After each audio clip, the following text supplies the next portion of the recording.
What is wrong with the freaking Bears fans? That game was very, very pathetic, especially the first 3 quarters of the game. They were down by a lot of points. The kicker from the Carolina Panthers made 5 out of 5 field goals. Really? Really? What's the odds in that? Probably very, very rare in the NFL these days, especially it was a very, very windy day in Chicago. I guess the wind was against him or for him.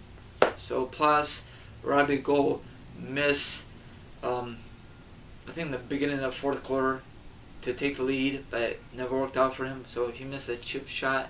I think it has something to do with the wind also. So he's a good kicker. He had a bad game. Yeah, and then he got revenge or redemption late in the fourth. So got the game-winning field goal. Thank God for that. And then Tim Jennings got the pick 6 to set up the next play after that. So man, I'm so happy they won. Bears are 6-1 in the season. They won 5 in a row. Fantastic. You know, they're doing very good. They just gotta work some kinks out of their offense. So I want to discuss more about this in today's paper. I don't know if you can see that very clearly. Hopefully you can. A win is a win.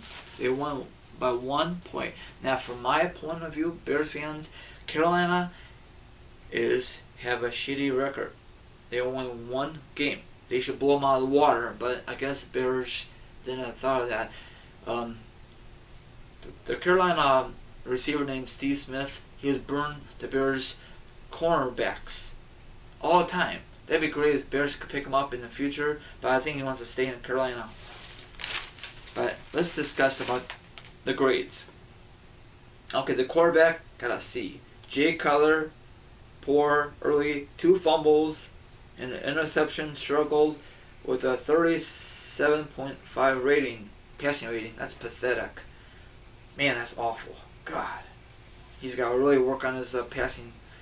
Okay, running game, running back, B minus for Matt Fute. He gained 44 yards on his first 4 carries, including a 13-yard TD run. He finished with 70 yards on 15 carries with a 4.7 average. He's definitely got to improve on that. Receivers, C+. Brian Marshall was the only receiver with a reception in the first half, but Marshall is 9 out of 98, and Earl Bennett 3 out of 47. Wow, that's pathetic. Man, they definitely got to improve that. Offense line, C, so that they got to improve that. Okay, defense line is B. That's not too shabby. They got to really improve. Linebackers, B. Brian Acker had 7 tackles and a deflected pass that could have been an interception. Lance Bridge had 7 tackles, but no big impact plays. Nick Roach had 2 tackles. They got to improve in that department. Okay, defense back. Tim Jennings give up some big plays against Steve Smith. Like I said earlier in the video, damn right he did. No shame there. But also had 2 interceptions, include a pick 6 in the fourth quarter. Charles Tillman was solid. Chris, I forgot his name is, had a tough day, but it didn't cost him. Yeah, remember that head-on collision? Wow, that's very sad. I don't know. Yeah, he got a penalty out for that, and I think Carolina Panthers got a field goal out of that. So thank God the other guy is okay. Now, back in the day, it really didn't matter, but the NFL wanted to make it safe for the players. I totally understand that. And then B, Bears made the most willing performer that giving the most a chance a win. at the end, we're 6-1. That's nothing to complain about. Okay, the first quarter was 7-3. Bears got an early touchdown by Matt Forte. In the second quarter, Carolina, it was 13-7. Then the third quarter, 19-7. So we were down 19-7, and we came all the way back, and we won 23-22. So by a freaking field goal. That is pathetic. It should not come down to a field goal, but it happens in football. I just want to show you this real quickie. Hope you can see it with no glare in the background or behind the camera, because I'm trying to get better light in my room. Okay, our next opponent will be this Sunday in Tennessee. Now, my mom's friends are going to Tennessee, Nashville, so that's kind of cool. Hopefully it should be on TV. I'm not too sure if she's going with her husband or not, but hopefully they kick ass, take names, and hopefully they do better than what happened on Sunday. And then after that, it'll be November 11th, my birthday, Veterans Day. I think it's a Sunday night game. Yes, it is. And a huge game, I think. It might be the game of the week that week. Niners versus the Bears in San Francisco. Then we play a division rival. First time this season, Minnesota Vikings in Chicago. Hopefully we get some snow. I freaking doubt it. Then we have another big game on December 2nd. They play great defense, and that's Seattle Seahawks. So, I'm very happy they won. So, I was very nervous. Come on, please make it. I said, yes. Thank you, Robbie. Go. They only have 1 minute on the clock. So they have to, if they miss it, then it's on the kicker. I want to show you this real quickly. I know it has nothing to do with the game. Sort of. Look at that. They were at the game. Of course, they got the wish. They got the picture in the paper. Because we all know Halloween's coming around the corner. So, God, I'm just so glad they freaking won. Man, I was doing like this. If Robbie Gold missed that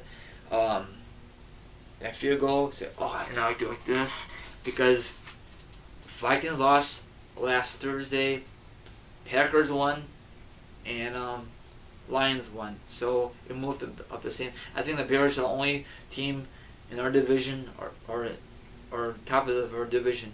I think we're 2 games in front of I think Vikings, because Vikings lost 2 games. I'm not really too sure. So let me see about this real quickie. Yeah, let me see. Okay, I'll tell you right now. The Bears standings. They 6-1, and the Vikings are 5-3, and Cheeseheads, Green Bay are 5-3, so they tie with Minnesota, and Detroit is 3-4. So I don't think Detroit's going anywhere this year. And for Seattle, they're 4-4. So that division is freaking tough. Of course, San Francisco 5-2, Arizona's 4-3, and of course Seattle is 4-4. So it's gonna come down the wire. Anyone can win that freaking division. Same thing for the Bears division. Right now, Atlanta is walking away with the division 7-0, but it could still blow it. Or actually, you don't have to have the best record in the NFL.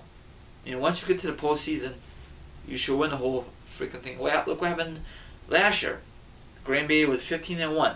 15-1, everyone, and they freaking lost in the division round after the first round bye week, and that's freaking bullcrap. Things happen, especially in the playoffs. They lost to last year was the Kansas City Chiefs. Too bad they didn't lose to the freaking Bears, but it's what it is. And the Patriots division is very tight, 5-3, and Miami's 4-3, and Buffalo is 3-4 and 3-5. Jets. I think Jets are not gonna make the freaking playoffs. Sorry, Jets fans. And Houston is kicking ass, taking names. Indianapolis is really surprising me this year, 4-3, and it's very good. And Pittsburgh is 4-3, but it's very, very. I know it's almost November, but they gotta get their act together. I don't know who's gonna win the division. So, and check this out. It's in this paper. I hope you can see it very clearly. So, NFL fans, do you think your team has a chance to win the division or the wild card spot? I just hopefully the Bears could stay healthy. They could win the division. But I'm not gonna brag. But Packers are a tough team. Vikings could be a tough team if they don't lose some bogus games what happened this past Thursday. And Detroit are a decent team. But right now we are in the driving seat. You know, we're in first place solo, so that's good. And that's about it. We're gonna see a lot more upsets weeks to come. Have a good one, and that's my recap for the Bears on week 8. Hopefully the Bears keep on rolling, and I really hopefully they work on their freaking offense big time. Tim Jennings is a franchise, got the record for the Bears for most interceptions. I'm not too sure what is the overall for the NFL. I think it's 7. That's what it says in the Madden games. I'm not really too sure that's really legit. I'm out here. Take care. And I talk to you guys next time, Bears fans. Later.